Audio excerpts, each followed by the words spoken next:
मोदी सरकार है वो जातियों पर ध्यान नहीं देती। पिछड़ी जाति से अगर नहीं सोचती तो आदिवासी को कभी भी राष्ट्रपति नहीं बनाते, एक आदिवासी को कभी मुख्यमंत्री नहीं बनाते, कभी भी एक ओबीसी वर्ग के लोगों को मुख्यमंत्री यादव को नहीं बनाते। जो सबसे पिछली पंक्ति में बैठते हैं मोदी जी उनको आगे लाकर खड़ा करते हैं। तो बीजेपी एक ऐसी पार्टी है जो जमीन से जुड़े हुए कार्यकर्ताओं को वहाँ नीचे से लाकर ऊपर खड़ा कर देती है। बीजेपी में संभव है। मोदी के एक हाथ में धर्म है तो एक हाथ में सुशासन है, दोनों को ले चले मोदी जी। कहीं ना कहीं लोग मोदी की गारंटी को पसंद कर रहे हैं क्योंकि मोदी जो बोलता है वो करके दिखाता है। कमल तो पिछले 10 साल से खिला हुआ और 15 साल तक की तो गारंटी मैं दे रहा हूँ। मोदी जी सबको साथ लेके चल रहे हैं, ऐसी कोई बात भी नहीं है। भैया वो मंगाते हैं रिपोर्ट कार्ड जैसे बच्चों का मिलता है ना स्कूल में। क्या लग रहा है हैट्रिक लगाएंगे इस बार? लग क्या रहा, लग गई। देगा नहीं तो बीजेपी है। सबसे ज्यादा विकसित देश की ओर हम है। सारे देशों की नजर भारत पर होती है, खासतौर मोदी जी के ऊपर होती है कि आज मोदी जी कौन सा फैसला लेने वाले हैं, आज मोदी जी कौन सा कार्य करने वाले हैं।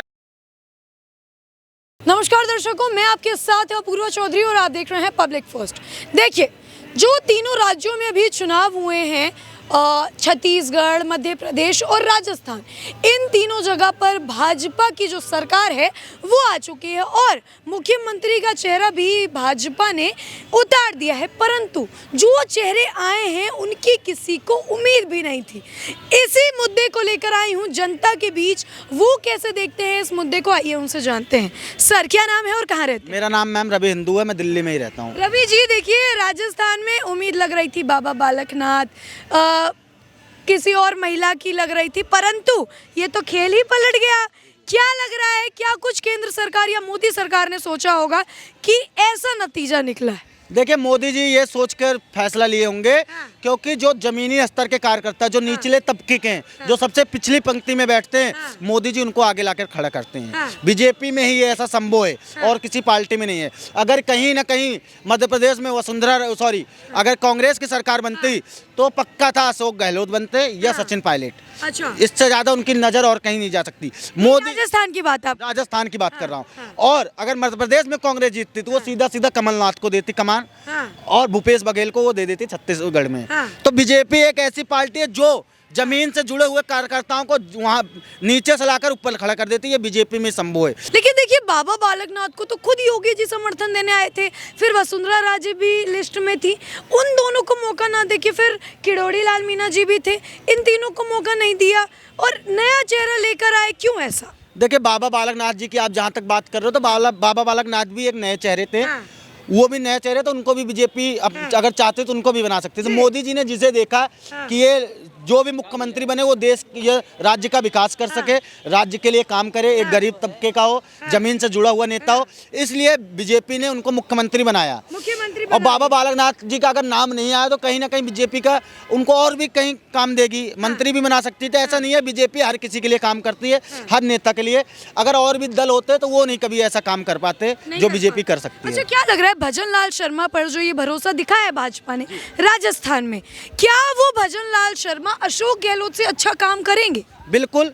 बीजेपी ऐसा इसलिए लगता है क्योंकि कांग्रेस के गहलोत सरकार में राजस्थान में 17 पेपर लीक हुए थे, 17। और बीजेपी की सरकार में एक मुख्यमंत्री का चेहरा लीक नहीं हो पाया। मैं कह रहा हूँ, मुख्यमंत्री का चेहरा अगर बीजेपी में लीक नहीं हो पाया तो बीजेपी ऐसी सरकार है, वो कुछ भी काम करे वो किसी को भनक नहीं लगती। अगर एग्जाम भी होगा, कोई भी गवर्नमेंट का एग्जाम होगा, तो मैं दावे के साथ कर रहा हूँ कि बीजेपी में एक भी एग्जाम लीक नहीं होने पाएगा, नहीं हो सकता। अच्छा, देखिए, राजस्थान को कहा जाता है कि बलात्कार के मामले में सबसे ज्यादा है, दिल्ली भी पीछे छूट गई है, अब राजस्थान पहले नंबर पे आ गया। क्या लग रहा है कि उसमें भी कुछ कमी होगी? अब क्या बलात्कार के मामले में सुधार आएगा? बिल्कुल बिल्कुल। वहाँ पे जब बीजेपी की सरकार बन गई तो बीजेपी की गारंटी होती है कि महिलाओं को सुरक्षा देना, गरीबों को सुरक्षा देना, विकास करना लोगों को।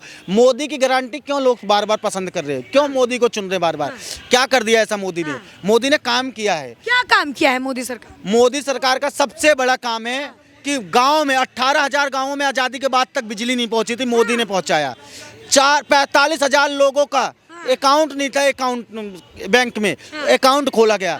हम बात कर रहे थे मुख्यमंत्री की। देखिए, राजस्थान की तो हमने बात की, अगर मध्य प्रदेश की बात करें, मोहन यादव को वहां पर चुना गया है और ये लोग नाराज भी हैं क्योंकि देखिए, शिवराज जी जो है चाह रहे थे मतलब शिवराज जी को लोग देख रहे थे कि मामा जो है बन जाए मुख्यमंत्री, वहीं पर लाइन में जो है ज्योतिराज सिंधिया भी थे। लगता नहीं है आपको कि ज्योतिराज सिंधिया के साथ थोड़ा गलत हुआ मध्य प्रदेश में? बिल्कुल ज्योतिरादित्य सिंधिया साहब के साथ बिल्कुल सही हुआ है। सही हुआ है? सही हुआ। वो केंद्र में मंत्री हैं, हाँ। उनके इतने विधायक हैं, पार्टी ने उनके विधायकों को टिकट दिया है और वो खुद नहीं चाहते थे कि मैं सीएम बनूं।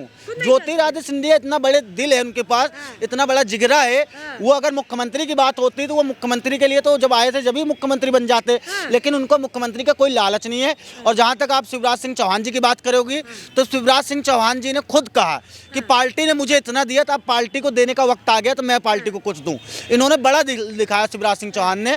और शिवराज सिंह चौहान का एक 16 साल का कार्यकाल हो चुका था, 4 बार मुख्यमंत्री रह चुके थे, तो लोगों को भी जगह मिलनी चाहिए। जो कार्यकर्ता है उसकी भी उम्मीद होती है कि मैं भी कभी चीफ मिनिस्टर बनूं, मैं भी मिनिस्टर बनूं।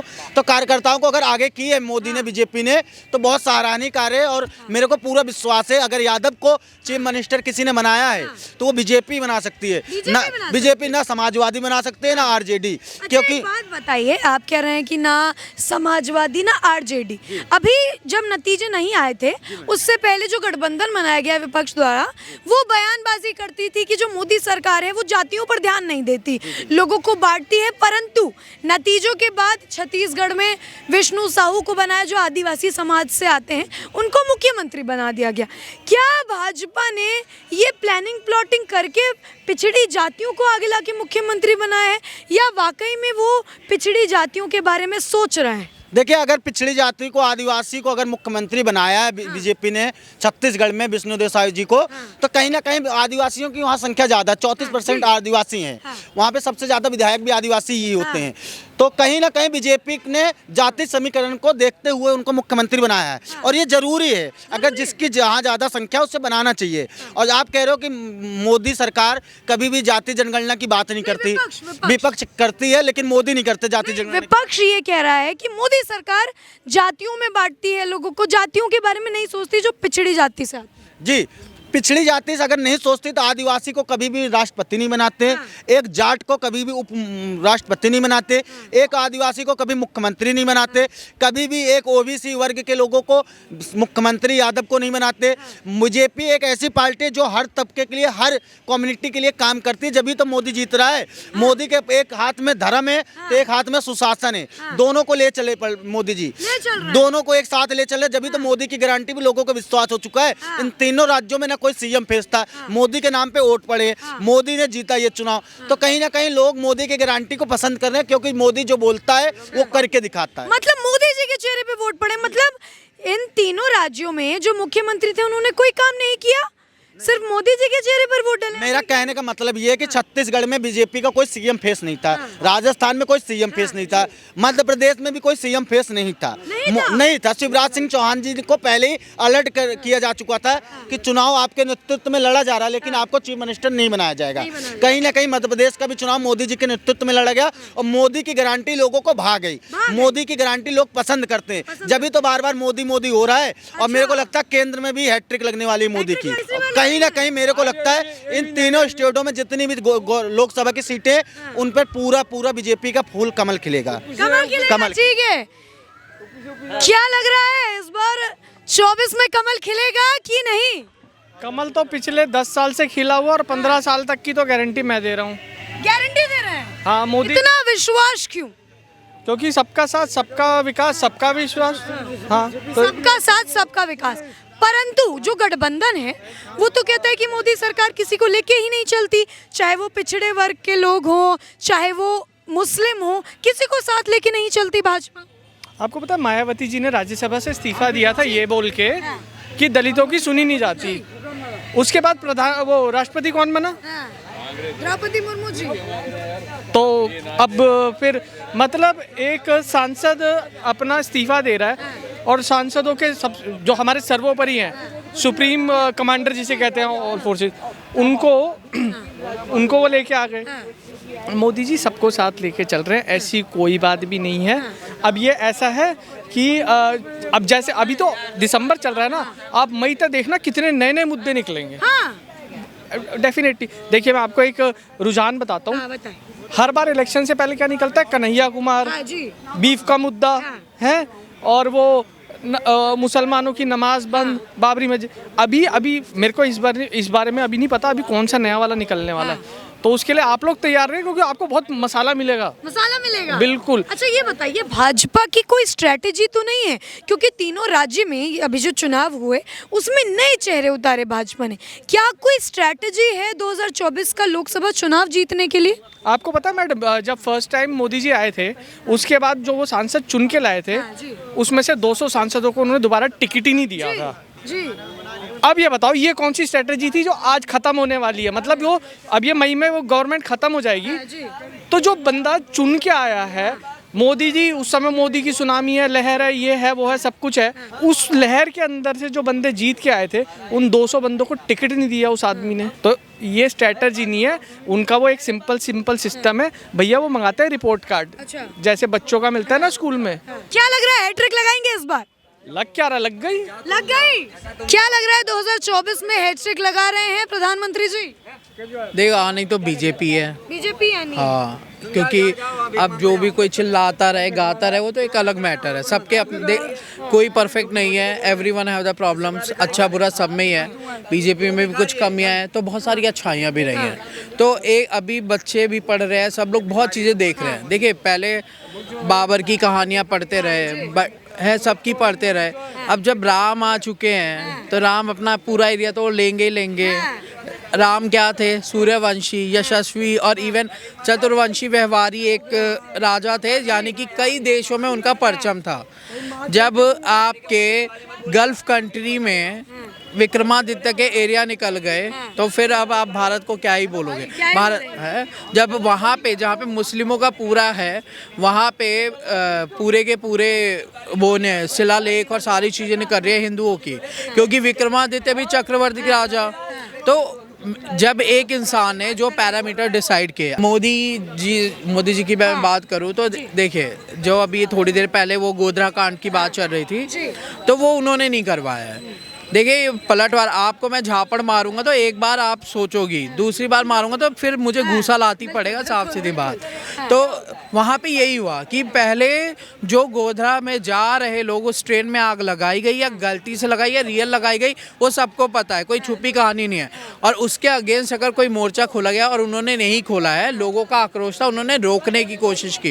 और कब की है? जब मिल के लोगों से, क्योंकि जब आप एक कुर्सी के उधर होते हैं और कुर्सी के इधर, दोनों में अंतर होता है, दोनों चीज़ों को समझना बड़ा अच्छा होता है। और मोदी जी को तो आना ही है, मोदी जी आया या बीजेपी आनी है। जब सारे तो एरिया ले लिए, सहमत हैं इनकी बात से? बिल्कुल 100% सहमत है। आप लोग भाजपा को लाना चाहते हैं, ऐसा क्या है भाजपा में, बताइए। भाजपा के अंदर जो कार्य करने की क्षमता है ना, वो कहती है कि भाजपा को आना चाहिए। भाजपा ने जो 9.5 सालों में करके दिखाया ना, वो 70 सालों में नहीं देखा। किया भाजपा ने 9.5? भाजपा ने आज देख लीजिए कि आज भारत का जो मान सम्मान है ना उच्च स्तर पे वो देखने को मिलता है। कि पहले भारत जो जाता था ना, कोई भी आतंकवादी हमला पाकिस्तान ही करता था सबसे ज्यादा, तो भारत जाता था अमेरिका, चीन कि भैया हमारे यहाँ ये हमला कर रहे हैं, कुछ मदद करो। लेकिन आज वहीं यूक्रेन और रूस का युद्ध होता है तो बाइडन जैसे राष्ट्रपति पावरफुल कंट्री के अमेरिका के, वो बोलते हैं कि ये समझौता मोदी जी ही करा सकते हैं।